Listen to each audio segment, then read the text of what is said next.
খোকসা কুমারখালী আমার বড় হওয়া, এই খোকসা কুমারখালীকে কেন্দ্র করে অনেক স্মৃতি। তো এই স্মৃতি বিবরণ করতে গেলে অনেক সময় লাগবে, হয়তো আজকে সময় কম। আমি বারবার আসবো, আমার এলাকা, আমার মেলা, অনেক জায়গা, অনেক সময় কথা হবে, হয়তো কথা শেষ হবে না, সময় ভুলে যাবে, কিন্তু তারপরেও আমি একটু বলতে চাই খোকসা কুমারখালী আমার হৃদয়ের জায়গা। আজকের এই গণসমাবেশের প্রথমেই ধন্যবাদ জানাই আয়োজক কমিটির থেকে ধন্যবাদ জানাই খোকসার মতন একটি জায়গায় এত সুন্দর একটি প্রোগ্রাম করার জন্য। ধন্যবাদ জানাই ছাত্র নেতা রকিকে, ধন্যবাদ জানাই শ্রমিক নেতা তরিকুল ইসলামকে। কিন্তু একটা জিনিস আমার কষ্ট লাগছে, আমি তাদেরকে অনুরোধ করেছিলাম কোনো মঞ্চ করবেন না। আমি মঞ্চ পছন্দ করি না, চেয়ার পছন্দ করি না, আমি নিচে বসবো, আমার সঙ্গে অনেকেই বসবে, কিন্তু আমার নেতৃবৃন্দকে আমি সঠিক সম্মান দিতে পারি নাই। তো ইনশাল্লাহ সংশোধন হবে। মঞ্চটা আসলেই আমার পছন্দ না, মঞ্চ যোগ্য হয়তো এখনো হয় নাই। আল্লাহ যদি কখনো সম্মান দেয়, আপনাদের মাধ্যমে যদি কখনো সম্মান দেয়, সেদিন আমি উঠবো, কিন্তু সেই মঞ্চ আমার সাথে আমার সহপর্যায়, আমার সহযোগী যোদ্ধারা যেন বসতে পারে সেই রকম মঞ্চ থাকবে। যাই হোক, বলবুটি মিলেই একটি প্রোগ্রাম। তারপরেও আমি অসংখ্য ধন্যবাদ জানাই ছাত্র নেতা রকিকে, আমি অসংখ্য ধন্যবাদ জানাই শ্রমিক নেতা তরিকুলকে।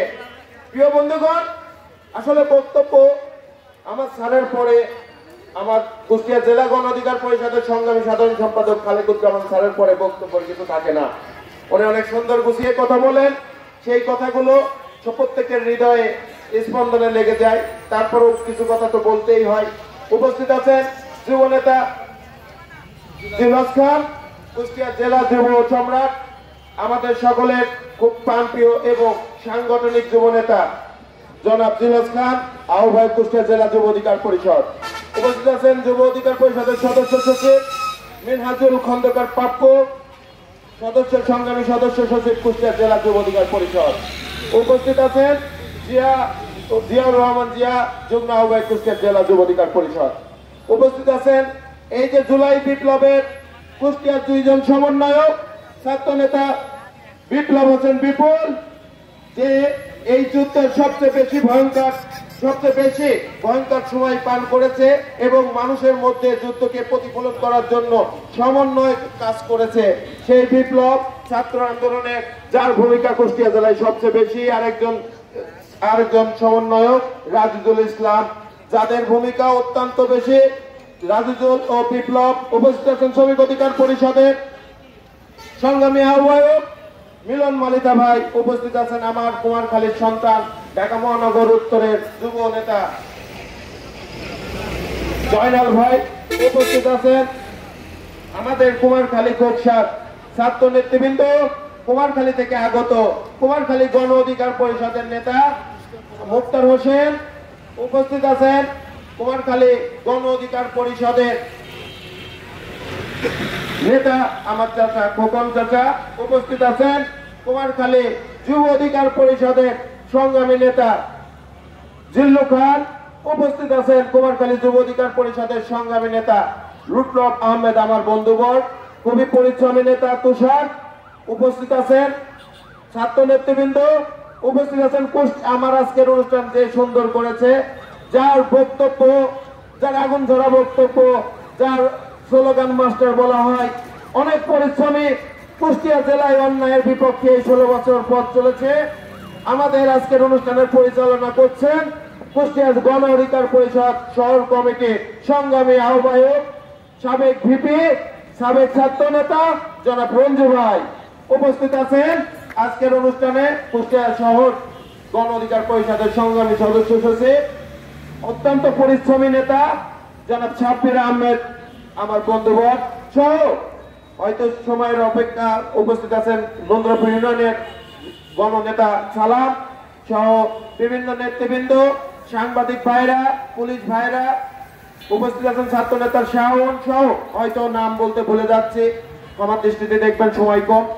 সাংবাদিক ভাইরা, আমার প্রশাসনিক ভাইরা, সবাইকে আমি বলতে চাই, আগামীর যে বাংলাদেশ নির্মাণ হবে সেটা নিয়ে কথা বলতে চাই। কারণ আপনারা প্রত্যেকেই জানেন বিগত 16 বছর বাংলাদেশ কিভাবে পার করেছে। আপনারা জানেন বিগত 16 বছরে যে অন্যায় অত্যাচার হয়েছে সেই অন্যায় অত্যাচারে প্রতিটা মানুষ অতিষ্ঠ হতে হতে একটা পর্যায়ে মানুষের বিস্ফোরণ ঘটে এবং একটি গণ অভ্যুত্থানের উত্থান হয়। সেই গণ অভ্যুত্থানের পরবর্তীতে আমরা বর্তমানে বাস করছি। তাদের নিয়ে বলতে গেলে কয়েকদিন লাগবে, তাও তাদের অন্যায়ের কথা শেষ হবে না। তাই আমি আর তাদের করে নতুন করে আপনাদেরকে তাদের নাম মনে করায় দিতে চাই না। আমরা আগামীতে কি করব?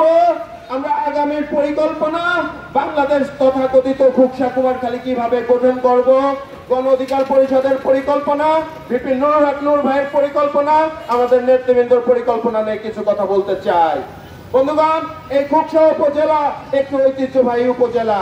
আমার মনে আছে, আমার এখানে এমনও হয়েছে এখানকার কিছু ঐতিহ্যবাহী জিনিস, যেমন আমাদের এখানে কালী মন্দির, কালী পুজো হয়, আমাদের এখানে যে একটা ঘাট আছে শ্মশান ঘাট, তারপরে খুকসা উপজেলার অনেক পুরাতন ঐতিহ্য আছে। অনেক বড় বড় ব্যক্তিবর্গ খুকসা উপজেলা থেকে এখন বাংলাদেশের বিভিন্ন পর্যায়ে তারা আছেন। প্রিয় বন্ধুগণ, এই খুকসা একটি প্রসিদ্ধ শহর, কিন্তু উন্নয়নের সহায় আসলে খুকসা অনেক পিছিয়ে আছে।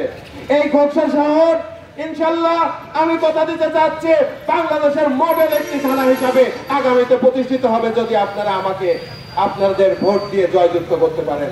আমি জানি না আগামী নির্বাচনে আমি দাঁড়াবো কিনা, তবে ট্রাক মার্কায় যেই দাঁড়াবে, গণ অধিকার পরিষদে যেই কাজ করবে, তার জন্য আপনারা কাজ করবেন। আপনারা কি রাজি আছেন? সবাই বলেন গণ অধিকারের পক্ষে কাজ করতে রাজি আছেন? সবাই বলেন গণ অধিকারের পক্ষে কাজ করতে রাজি আছেন? ট্রাক মার্কের পক্ষে কাজ করতে রাজি আছে? দেখেন, এটা একটা রাজনীতি, এটা জামাতের একটা প্রোগ্রাম হচ্ছে। তারা কিন্তু হরেন বাজাতে পারতো, তারা বাজায় নাই। এটা হচ্ছে গণতন্ত্র। তারা যাচ্ছে, জামাতকে আমরা সুন্দরভাবে পরিচয় করায় দিচ্ছি, আপনারা গণ অধিকার এখানে প্রোগ্রাম করতেছেন। এটা কি গণতন্ত্র? আপনারা কি এই গণতন্ত্র চেয়েছিলেন? যে বাংলাদেশে পার্শ্ববার্তিক ভাবে এরকম প্রোগ্রাম হবে, যার ভোট পেয়ে জিতবে। আমার আফজাল ভাই আমাকে সালাম দিয়েছে, আমিও তাকে সম্মান দিয়েছি। আমার আনসার চাচা আছে, এই উপজেলার সন্তান মেহেদি চাচা আছে, XYZ আমার প্রত্যেকের পরিচিত।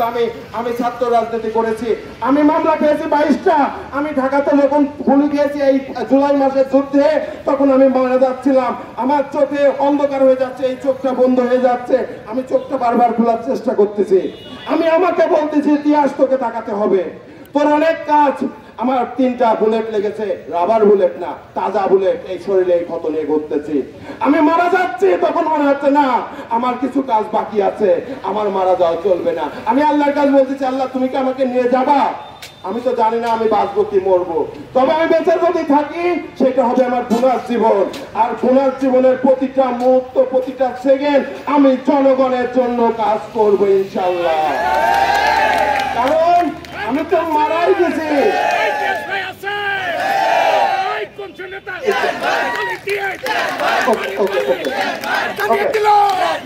প্রিয় বন্ধুরা, 18 জুলাই শুক্রবার আমার বুকে 3টা বুলেট লাগে। 3টা বুলেটের পরে আমার সহযোদ্ধারা, আমার সজীবকে ফেরত দিয়ে তারা আমাকে যখন হাসপাতালে নিয়ে যাচ্ছে, আমি জানি না আমি বাঁচবো কিনা। তারপরেও আল্লাহর রহমতে আজ বেঁচে আছি। আমার কিছু কাজ হয়তো সম্পূর্ণ করার দরকার। মহান সৃষ্টিকর্তা হয়তো আমাকে সেই জন্য রেখে দিয়েছেন। আল্লাহ আমার নিজে হাতে বাঁচিয়েছেন। সেই জীবন আমি ওই দিনই প্রতিজ্ঞা করেছি, যদি আজকে আমি বাঁচি, তারপরে মরা পর্যন্ত কোনো অন্যায় হতে দেব না, নিজে কোনো অন্যায় করব না। ন্যায় প্রতিষ্ঠার জন্য জীবনে কিছু পাই বা না পাই, মানুষের দ্বারে গিয়ে মানুষের উপকার করার চেষ্টা করব। আমি ঋণী, আমার কিচ্ছু নেই, আপনারা আমাকে ভালোবেসে বেশে আজকে এখানে দাঁড় করিয়েছেন। এই ঋণ আমি কোনোদিন শোধ করতে পারবো না। প্রিয় বন্ধুরা, আপনারা জানেন গত 16 বছরে কত অসংগতি কাজ হয়েছে। বাংলাদেশে গণতন্ত্র ছিল না, সার্বভৌমত্ব নষ্ট করেছে। এই বিগত 16 বছরের দুর্নীতি দুঃশাসনের বিরুদ্ধে আমরা যে গণ অভ্যুত্থান সরকার নিয়েছে, আমি বলি আমার জন্য আপনাদের কিছু করতে হবে না। আপনারা নিজের অধিকার যেভাবে যুদ্ধ করে আদায় করেছেন সেই অধিকার ধরে রাখবেন।